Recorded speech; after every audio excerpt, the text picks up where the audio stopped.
Hello दोस्तों, आपका स्वागत है मेरे चैनल टेस्ट योर नॉलेज में। आज मैं फिर आपके लिए 13 मोस्ट इम्पॉर्टेंट जीके क्वेश्चंस लेकर हाजिर हूं। ये क्वेश्चन एग्ज़ाम में बहुत बार रिपीट हो चुके हैं, इसीलिए एग्ज़ाम पॉइंट ऑफ व्यू से ये क्वेश्चंस बहुत ज़्यादा इम्पॉर्टेंट हैं। तो चलिए इन क्वेश्चंस को सॉल्व करते हैं। हमारा पहला क्वेश्चन है, अंतर्राष्ट्रीय न्यायालय में कितने न्यायाधीश होते हैं? आपका ऑप्शन है ए 10, बी 11, सी 9, डी 15। आपका आंसर होगा डी 15। जी हाँ दोस्तों, अंतर्राष्ट्रीय न्यायालय में न्यायाधीशों की संख्या 15 होती है। अगर अंतर्राष्ट्रीय न्यायालय के बारे में जाना जाए तो अंतर्राष्ट्रीय न्यायालय जो है, इसकी स्थापना हेग नीदरलैंड में 3 अप्रैल 1946 ईस्वी को शुरू की गई थी। अंतर्राष्ट्रीय न्यायालय के संविधान में 5 अध्याय तथा 70 अनुच्छेद हैं। न्यायाधीशों की नियुक्ति 9 वर्ष के लिए की जाती है। न्यायालय के कार्यवाही संचालन के लिए न्यायाधीशों की न्यूनतम संख्या 9 है तथा न्यायालय की सरकारी भाषाएं फ्रेंच तथा अंग्रेजी है। नेक्स्ट क्वेश्चन पर चलते हैं। हमारा नेक्स्ट क्वेश्चन है, पृथ्वी सूर्य से निकटतम दूरी पर कब होती है? आपका ऑप्शन है ए 3 जनवरी को, बी 4 जुलाई को, सी 22 मार्च को, डी 21 सितंबर को।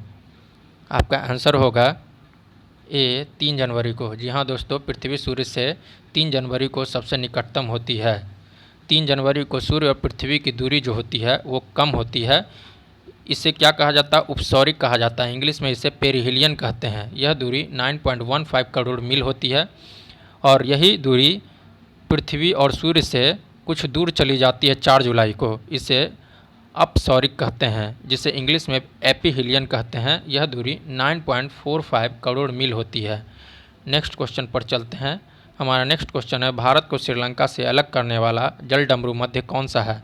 आपका ऑप्शन है ए मांडेव, बी मैगलन, सी मलाका, डी पाक। आपका आंसर होगा पाक। जी हाँ दोस्तों, भारत और श्रीलंका को अलग करने वाला जलडमरू मध्य पाक जलडमरू मध्य है। नेक्स्ट क्वेश्चन पर चलते हैं। हमारा नेक्स्ट क्वेश्चन है, इनमें से कौन सी नदी को छोड़कर दक्षिण पठार की सभी बड़ी नदियाँ बंगाल की खाड़ी में होती हैं? आपका ऑप्शन है ए गोदावरी, बी नर्मदा, सी महानदी, डी कृष्णा। आपका आंसर होगा बी नर्मदा। जी हाँ दोस्तों, नर्मदा नदी जो है, इसे छोड़कर दक्षिण पठार की सभी बड़ी नदियाँ बंगाल की खाड़ी में विलीन होती हैं। अब नर्मदा नदी के बारे में कुछ जानने योग्य बातें, जैसे नर्मदा नदी जो है वो खंबात की खाड़ी में विलीन होती है। नर्मदा नदी विंध्याचल पर्वत श्रेणियों में स्थित अमरकंटक नामक स्थान से निकलती है। यह नदी जबलपुर में भेड़ा घाट के समीप कपिलधारा जलप्रपात का निर्माण करती है। नेक्स्ट क्वेश्चन पर चलते हैं। नेक्स्ट क्वेश्चन है, विंध्य और सतपुरा पर्वतों के बीच बहने वाली नदी कौन सी है? आपका ऑप्शन है ए गोदावरी, बी नर्मदा, सी ताप्ती, डी चंबल। आपका आंसर होगा बी नर्मदा। जी हाँ दोस्तों, विंध्य और सतपुरा पर्वतों के बीच बहने वाली नदी कौन सी है? तो नर्मदा नदी है। नेक्स्ट क्वेश्चन पर चलते हैं। हमारा नेक्स्ट क्वेश्चन है, भारतीय अंतरिक्ष अनुसंधान संस्थान का satellite trekking and ranging station कहाँ स्थित है? आपका ऑप्शन है ए कवालूर, बी श्रीहरिकोटा, सी हसन, डी अहमदाबाद। आपका आंसर होगा ए कावालूर। जी हाँ दोस्तों, कावालूर जो है ये अंतरिक्ष अनुसंधान satellite trekking and ranging station यहाँ पर स्थित है। इस अनुसंधान संस्थान के बारे में अगर देखा जाए तो ये इनसाइट उपग्रह के प्रक्षेपण के बाद की सभी गतिविधियों का दायित्व होता है इनके पास, जैसे उपग्रह को कक्षा में स्थापित करना, केंद्र से उपग्रह का नियमित संपर्क स्थापित करना, कक्षा में उपग्रह के सभी क्रियाओं पर निगरानी एवं नियंत्रण रखना। नेक्स्ट क्वेश्चन पर चलते हैं। दिल्ली में हौज खास का निर्माण किसने करवाया था? आपका ऑप्शन है ए इल्तुतमिश ने, बी बलबन ने, सी अलाउद्दीन खिलजी ने, डी फिरोज शाह तुगलक ने। आपका आंसर होगा सी अलाउद्दीन खिलजी ने। जी हाँ दोस्तों, हौज खास का निर्माण अलाउद्दीन खिलजी ने करवाया था। अगर अलाउद्दीन खिलजी के बारे में जाना जाए तो ये 22 अक्टूबर 1296 ईस्वी में अलाउद्दीन खिलजी जो था वो दिल्ली का सुल्तान बना था। इसके पहले वह कड़ा मानिकपुर का सरदार हुआ करता था। घोड़ा दागने एवं सैनिकों का हुलिया लिखने की प्रथा कठोरता से लागू किया। अलाउद्दीन खिलजी का महान सेनापति मलिक काफूर था। नेक्स्ट क्वेश्चन पर चलते हैं दोस्तों।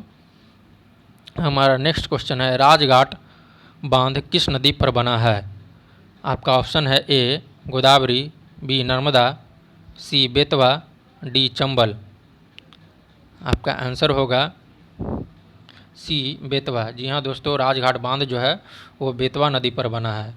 नेक्स्ट क्वेश्चन पर चलते हैं दोस्तों।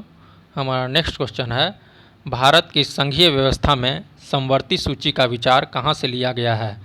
आपका ऑप्शन है ए इंग्लैंड से, बी अमेरिका से, सी ऑस्ट्रेलिया से या डी रूस से।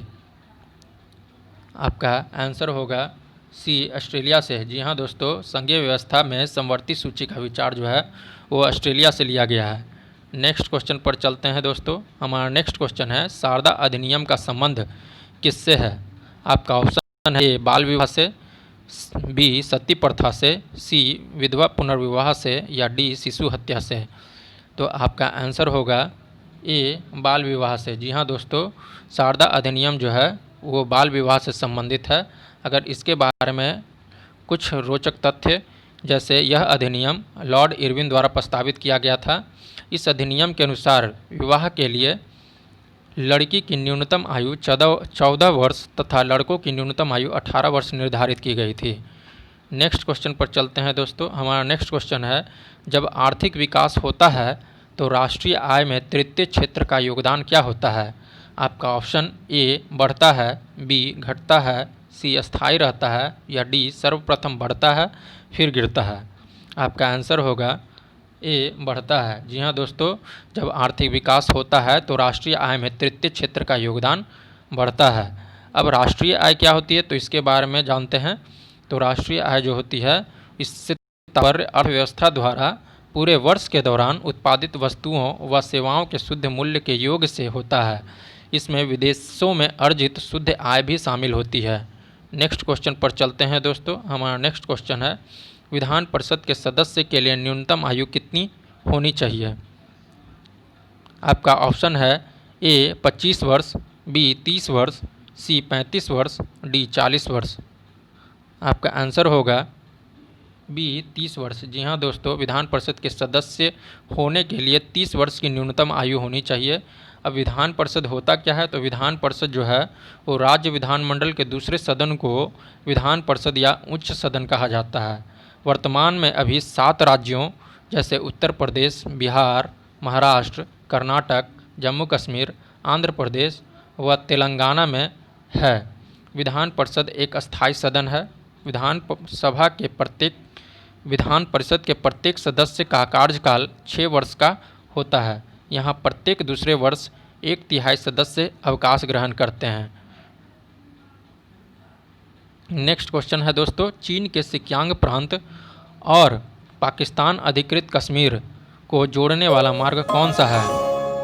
तो आपका ऑप्शन है ए सियाचिन मार्ग, बी सिल्क मार्ग, सी गुडविल मार्ग, डी काराकोरम मार्ग। आपका आंसर होगा डी काराकोरम मार्ग। जी हाँ दोस्तों, पाकिस्तान चीन के सिक्यांग प्रांत और पाकिस्तान अधिकृत कश्मीर को जोड़ने वाला मार्ग जो है वो काराकोरम मार्ग है। तो इसी के साथ वीडियो को समाप्त करते हैं दोस्तों। मिलते हैं अगले वीडियो में नए क्वेश्चंस के साथ, तो बने रहिए हमारे चैनल के साथ। चलिए दोस्तों चलते हैं। ओके, जय हिंद।